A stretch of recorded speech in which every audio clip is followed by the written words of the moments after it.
پورے قرآن میں جگہ جگہ قل، اور جہاں ہے قل اس کا مطلب ہوتا ہے محبوب آپ فرما دیں. کیا مطلب ہوا؟ محبوب آپ فرما دیں. یہاں ایک بات کہوں عقیدے کی، توجہ فرمائیں. اگر کسی کا یہ ذہن ہے کہ ہم رسول اللہ کی طرح ہیں یا رسول اللہ ہماری طرح ہیں، تو ہم ان سے کہتے ہیں کہ اللہ نے جو باتیں محبوب سے کہی ہے قل کہہ کر، تو کیا کبھی آپ سے بھی کہی؟ اور جو بات محبوب کہتے ہیں، جو بات محبوب کہہ دیں، آپ کہیں تو کبھی کفر ہو جائے اور آپ کہیں تو کبھی گمراہی ہو جائے.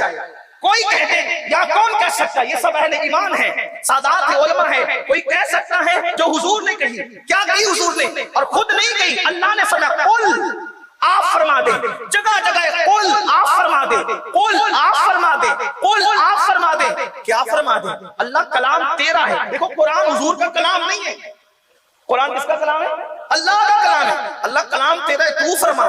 تو محبوب سے کہتے ہیں آپ فرما، کلام تیرا، اور تو کہتے ہیں آپ فرما، آپ فرمائیں، آپ فرمائیں. اس کی وجہ بتاؤں؟ اس کو یہاں رکھیے ملانے کے لیے، سمجھانے کے لیے. آپ کو آپ کے بچے سے پیار ہوتا ہے، ٹھیک؟ بچہ آپ کو توتلی زبان میں کہتا ہے ابو، تو آپ کہتے ہیں کیا؟ وہ کہتے ہیں ابو. آپ کہتے ہیں کیا؟ وہ کہتے ہیں ابو. یہ بار بار کیوں آپ اس سے بلوا رہے ہیں؟ کیوں بلوا رہے؟ کیوں؟ اس لیے کہ اس کی بولی آپ کو پسند ہے، اس کی بولی آپ کے من کو بھاتی ہے، آپ کو اچھی لگتی ہے. اس لیے آپ کہتے ہیں کیا؟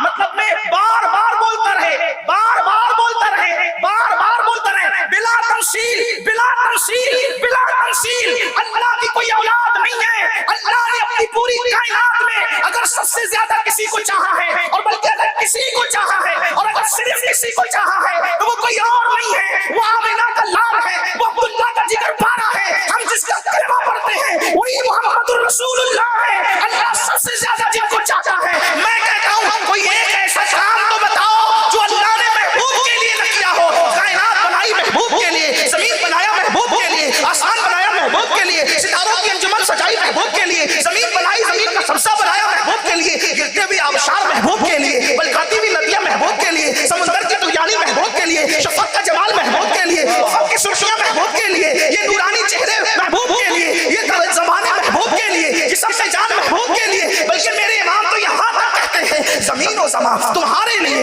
مکین و مکان تمہارے لیے، چنین و چنا تمہارے لیے، بنے دو جہاں تمہارے لیے. دہن میں زبان، دہن میں زبان، دہن میں زبان، دہن میں زبان، بدن میں ہے جان. ہمارے یہاں اٹھے بھی وہاں تمہارے لیے. اشارے سے چاند چیر دیا، گئے ہوئے کھر کو پھیر لیا، گئے ہوئے دن واسط کیا. یہ دعوت تمہارے لیے. اللہ اکبر. جنا میں چمن، چمن میں سمن، سمن میں فبر، فمن میں دلہن، سزائیں میں ہیں، بے ایسے میں نہ. یہ امن و امان تمہارے لیے. یہ مرحمتیں، یہ کچی متیں، نہ چھوڑی رہتے، نہ اپنی کرتے، قصور کریں اور ان سے بھرے. قصور جنا تمہارے لیے. سباو چلے کہ باغ پھلے، وہ پھول کھلے کہ دل ہو بھلے، لوا کے تلے سنا کھلے. ہماری زبان تمہارے لیے. نعرہ رسالت، نعرہ رسالت، سرکار کی آمد، سرکار کی آمد. سبحان اللہ. سب بنایا ان کے لیے. اور حضور تاج الشریعہ کہتے ہیں، اور بڑے خوبصورت انداز میں کہتے ہیں آپ کی خاطر بنائے دو جہاں، اور اپنی خاطر جو بنایا آپ ہے. اپنی خاطر جو بنایا آپ ہے. سب کچھ انہی کے لیے. ایک مقام پہ میرے امام کہتے ہیں وہ جو نہ تھے تو کچھ نہ تھا، وہ جو نہ ہو تو کچھ نہ ہو. جان ہے وہ جہان کی، جان ہے تو جہان ہے. قل آپ فرما دیں. کہیں کہتے ہیں قل یا ایھا الکافرون، کہیں کہتے ہیں قل هو اللہ احد، کہیں کہتے ہیں قل ان کنتم تحبون اللہ. الگ الگ مقامات پر کہا جا رہا ہے. اور یہاں جو بات کہی جا رہی ہے قل، آپ کو اپنے بچے کی بات پسند، آپ اس سے بار بار کہلواتے ہیں، اور خدا کو اپنے محبوب کی بات پسند. تو اللہ تعالیٰ اپنی بات کی توجہ کریں. شاہ پورہ والوں توجہ کریں، اپنے محبوب کی شان کیا ہے، اپنے محبوب کی شان کیا ہے. کیا کہتا اللہ؟ قل آپ فرما دیں. کلام اللہ کا. اور سننا کس سے چاہ رہا ہے؟ کس سے؟ ہائے ہائے. جب داؤد کی آواز نکلتی ہے تو اڑتے ہوئے پرندے رک جاتے ہیں. پرندوں کو اشتیاق ہے آواز داؤد کے لیے. اور محبوب کی آواز کی کیا شان ہے کہ اللہ اپنا کلام بھی اپنے محبوب کی زبان سے سننا چاہتا ہے. اسی کو استاد زمن کہتے ہیں. قل لب سے تیرے سنی، قل کہہ کے اپنی بات بھی لب سے تیرے سنی، اللہ کو ہے اتنی تیری گفتگو پسند، اللہ کو ہے اتنی تیری گفتگو پسند۔ اب فرمایا جا رہا قل، فرمایا کیا کہیں؟ اب حضور جو کہہ رہے ہیں وہ کوئی نہیں کہہ سکتا، کیا؟ ان کنتم تحبون اللہ، آپ کہیں محبوب کہ اگر تم اللہ سے محبت کرتے ہو تو کیا کریں؟ فاتبعونی، میرے پیچھے پیچھے چلو، میری پیروی کرو، میری نقل کرو، یعنی جو میں کرتا ہوں وہی کرنا، اس کو کہتے ہیں فاتبعونی، اتباع کرنا، کیا؟ میری نقل کرو، میرے پیچھے چلو۔ کیسے؟ جیسے میں کھاتا ہوں، ہیروں کے طریقے پہ نہیں کھانا، جیسے میں محمد کھاتا ہوں صلی اللہ علیہ وآلہ وسلم، روحی فدا، ویسے کھاؤ۔ جیسے میں سوتا ہوں ویسے تم بھی سو، جیسے میں نے شادیاں کی ویسے تم بھی کرو، جیسے میں بولتا ہوں ویسے تم بھی بولو، جیسے میں اٹھتا ہوں ویسے تم بھی اٹھو، جیسے میں بیٹھتا ہوں ویسے تم بھی بیٹھو، جیسے میں جھکتا ہوں ویسے تم بھی جھکو، جیسے میں زمین پہ سر رکھتا ہوں تم بھی رکھو۔ کیا ہوگا؟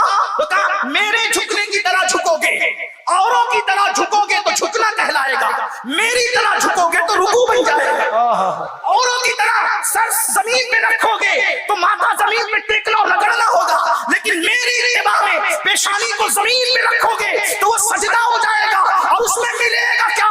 جب تو زمین پہ پیشانی کو رکھے گا میری اتباع میں، میری پیروی میں، میری نقل میں، تو اللہ اور تیرے درمیان جتنے پردے وہ سب اٹھا دیے جائیں گے اور تجھے اللہ کا قرب نصیب ہو جائے گا۔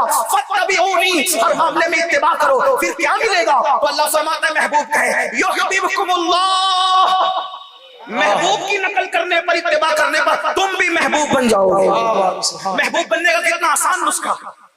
میرے بھائی سید صاحب کہہ رہے تھے غریب نواز محبوب بنے، میں نے کہا سب کو محبوب بننے کا طریقہ دیا گیا ہے، سبحان اللہ، اور آسان کتنا ہے، فاتبعونی، بس اتباع کرو۔ غریب نواز نے اتباع کی۔ ابھی میں آگے عرض کروں گا، وقت رہا تو اس لیے کہ بارش آ رہی تھی، میں نے مولانا سلیم صاحب سے کہا تھوڑی دیر میں بات کروں، سید صاحب کر لیں، قائد محترم کو بلا لیں، اس لیے کہ موسم بیان اور پروگرام کی موافقت میں اور حمایت میں نہیں لگتا۔ میں کبھی نہیں کہتا ہوں کہ موسم خراب ہے، اس لیے کہ موسم دوسروں کے خراب ہوتے ہیں، ہمارا ہاں موسم خراب نہیں ہوتا۔ اللہ گرمی دے وہ بھی اچھا، اللہ سردی دے وہ بھی اچھی، اللہ برسات دے وہ بھی اچھا، اور ہمارے یہاں بارش آتی ہے تو بارش کی بڑی برکت ہے۔ میرے آقا فرماتے ہیں جتنے قطرے ٹپکتے ہیں ہر قطرے کو فرشتہ اپنے ہاتھ میں لے کے اترتا ہے، تو جتنے قطرے اترتے اتنے فرشتے اترتے ہیں۔ اسی لیے ہمارے بزرگوں نے فرمایا جب کسی کام کے شروع یا اختتام پر یا اس کے درمیان بارش ہو جائے سمجھ لو کہ وہ کام اللہ نے قبول فرما لیا۔ شاہپورہ والوں اپنی محفل قبول ہو گئی، غریب نواز سرکار کی محفل قبول ہو گئی ہے، انشاءاللہ ہماری نجات ہے، اس کی برکت سے انشاءاللہ نجات ہے۔ عرض یہ کر رہا تھا فاتبعونی، میرے محبوب کی اتباع کرو، ہوگا کیا؟ یحببکم اللہ، تو اللہ تمہیں اپنا محبوب بنا لے گا۔ اللہ جب تو ہمیں محبوب بنا لے گا، ہم تو گناہ کر چکے، اب تیرے حبیب کی پیروی کرنے نکلے اور تو محبوب بنا لے گا، ہم تو جرائم کر چکے اور تیرے محبوب کی پیروی کرنے نکلے، پھر تو کہتا ہے محبوب بنا لے گا، ادھر تو محبوب بنائے گا اور ادھر لوگ کہیں گے کہ ایسا تھا ویسا تھا یہ تھا وہ تھا۔ اللہ فرما رہا ہے تو گھبراتا کیوں ہے؟ میرے محبوب کی پیروی تو کر، یحببکم اللہ، میں تجھے اپنا محبوب بنا لوں گا۔ اور جس کو محبوب بنا دیتے ہیں پھر اس کو گنہگار نہیں رکھتے، پھر اس کو مجرم نہیں رکھتے، پھر اس کو خطاکار نہیں رکھتے، پھر اس کو پاپی نہیں رکھتے، پھر کیا کرتے ہیں؟ وَيَغْفِرْ لَكُمْ ذُنُوبَكُمْ وَاللَّهُ غَفُورٌ رَحِيمٌ، جس کو محبوب بنا لیتے ہیں اس کے گناہوں کو معاف بھی کر دیتے ہیں اور اس کی مغفرت بھی فرما دیتے ہیں، اور اللہ بخشنے والا مہربان ہے۔ اب پتہ چلا محبوب بننے کا طریقہ پتہ چل گیا، حضور کی اتباع کرتے رہو، حضور کی پیروی کرتے رہو، حضور کے پیچھے چلتے رہو تو تم بھی محبوب بن جاؤ گے۔ لیکن ہاں یہ بات یاد رکھنا، ہر محبوب یکساں نہیں ہوتا، ہر محبوب کا مرتبہ برابر نہیں ہوتا، محبوب الگ الگ ہے، محبوب سبحانی کا مقام الگ ہے، محبوب الہی کا مقام الگ ہے، اللہ اکبر، محبوب یزدانی کا مقام الگ ہے، اللہ اللہ۔ لیکن آئے اب محبوب بننے کا طریقہ اسی محبوب سے سنتے ہیں، اسی محبوب سے پتہ کرتے ہیں جو اللہ کا محبوب تھا اور جس کی پیشانی پر نور کے قلم سے لکھا گیا تھا ھذا حبیب اللہ ماذا فی حب اللہ، یہ اللہ کا محبوب ہے اور اللہ کی محبت میں دنیا سے گیا ہے۔ انہوں نے محبوب بننے کا طریقہ کیا بتایا؟ بڑی معذرت کے ساتھ ہم یہودیوں کے طریقے پر چلیں گے محبوب نہیں بنیں گے، ہم مشرکین کے طریقے پر چلیں گے محبوب نہیں بنیں گے، ہم اللہ اکبر جوؤں کے اڈوں پر جائیں گے محبوب نہیں بنیں گے، مسجدوں کو ویران کریں گے محبوب نہیں بنیں گے، شراب کے اڈوں پر جائیں گے محبوب نہیں بنیں گے۔ آپ سے پوچھنا چاہتا ہوں وقت کا رائے پتورا آج بھی آنکھیں دکھا رہا ہے